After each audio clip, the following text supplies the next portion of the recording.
சரி, இவ்ளோ நேரம் நாம கத்துக்கிட்டத வச்சு உங்க சைட்ல நீங்க என்னெல்லாம் செக் பண்ணணும்னு ஒரு சிம்பிள் செக்லிஸ்ட் பாப்போமா? இந்த விஷயங்களை மட்டும் நீங்க சரியா பாத்துக்கிட்டீங்கன்னா உங்க வீடு 100 வருஷம் ஆனாலும் அசையாது.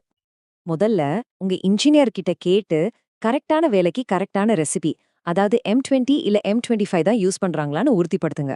ரெண்டாவது, கலவைய நேர்ல போய் பாருங்க. அது கெட்டியா ஒரு அல்வா பதத்துல இருக்கணும். தண்ணியாட்ட இருந்தா தயங்காம ஏன்னு கேள்வி கேளுங்க. மூணாவது, இந்த சிமெண்ட் மணல் எல்லாம் அளக்கறதுக்கு தலையில தூக்குற சட்டிய, அதாவது கமேலாவை யூஸ் பண்ணவே கூடாது. அதுல அளவு சரியா வராது.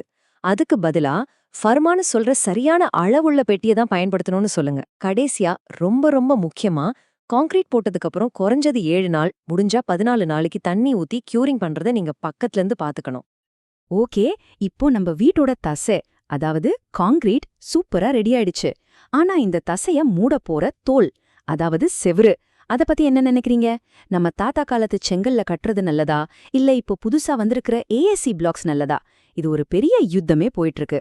அடுத்த பகுப்பாய்வுல இந்த செங்கல் யுத்தத்துல யாரு ஜெயிக்கிறான்னு பார்க்கலாம்.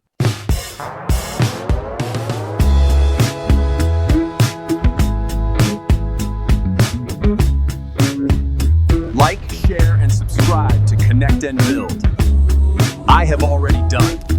Did you guys subscribe?